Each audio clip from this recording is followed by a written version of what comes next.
Dylan here, Tom Dillon, the Lifetime Liberal. Today is Thursday, June 4th, 2026. The title of this rant is Do Go Ungentle into That Good Night. Au revoir, DJT. So a little take on the Dylan Thomas poem from 1947, Do Not Go Gentle Into That Good Night, where he is telling his father who is dying, fight, fight, fight, try and keep it alive, try and keep yourself alive. And I'm saying, hey, go, go, go. Now, we just came off yesterday the fact that Trump had not shown himself in public for 6 days. When he did show himself, he didn't sound very good. He didn't look very good. His face was very puffy. Many people pointed out that there's probably a good chance, since he's been away for 6 days, that they have been desperately trying to, let's just say,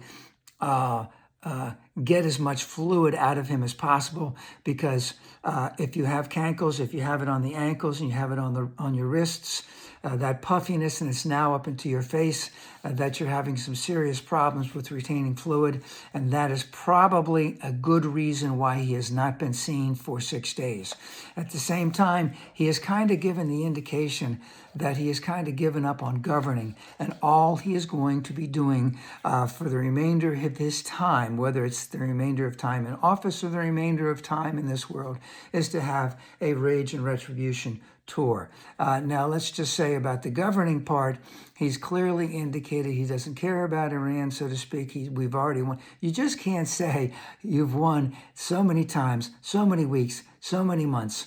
The Army, the Navy, the Air Force, the power structure in Iran, that you've won, and they still hold the Straits of Hormuz. Gas prices are still up, and Americans are still reeling, and the rest of the world is still reeling at the fact that there's absolutely no way that you can find a way out of this whole thing. So, as I said, there will be a lot less governing and more retribution. But what's going to happen now is, now that all of the primaries are over, and now that all of the Republicans, both elected and non-elected, are seeing what's going on, everyone is going to be figuring out what is going to be in the next phase after this election, and whether or not he still makes it till the election. And the thing is, everybody has spies. Everybody is spying on everyone else. Everyone wants to have some dirt on someone else. They want to have that stuff so they can protect themselves and to take down their own opponents. So cabinet members, hey, they might get the boot if JD comes in. So what are they going to do? Their spies are going to be looking all over the place for some dirt on JD, and they're going to want to be able to leak it at just the right time, because this is how this plays out. The knives come out when something like this happens, and they are going to do it. Now, they're going to put a charade up the entire time that, hey, we're still with Trump all over the place. We're with Trump all over the place. But at the same time, they're going to distance themselves as many ways as possible that they can, not to make a big notice about it. And they're going to be doing everything they can to destroy any opponent, or to leak selectively to make themselves look good and to protect themselves. So this is going to be an election like no other, because Trump is fading. Can he last for a couple of years? Of course he can, all right?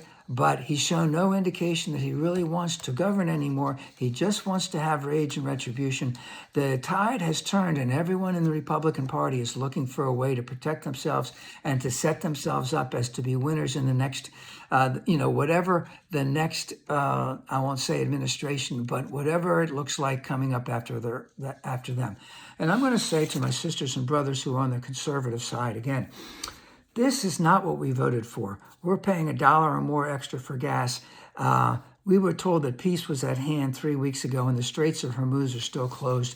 And there's no indication that they're going to be opened anytime soon. We are paying out the wazoo for all of this. This is going to be a very troubling time for a democracy, if we want to call it a democracy at this time. And that not only did we not vote for any of this, we wanted, let's just say, we wanted to be able to earn a living and to have a decent living in this country, and we're not getting it. We're losing our sisters and brothers of Latino descent who are being put in humane conditions and sent into countries that they've never even heard of. Let's just say, the tariffs are wrecking us, the gas prices are wrecking us, the groceries are wrecking us, and it's all because of one man and his sycophants are all around him.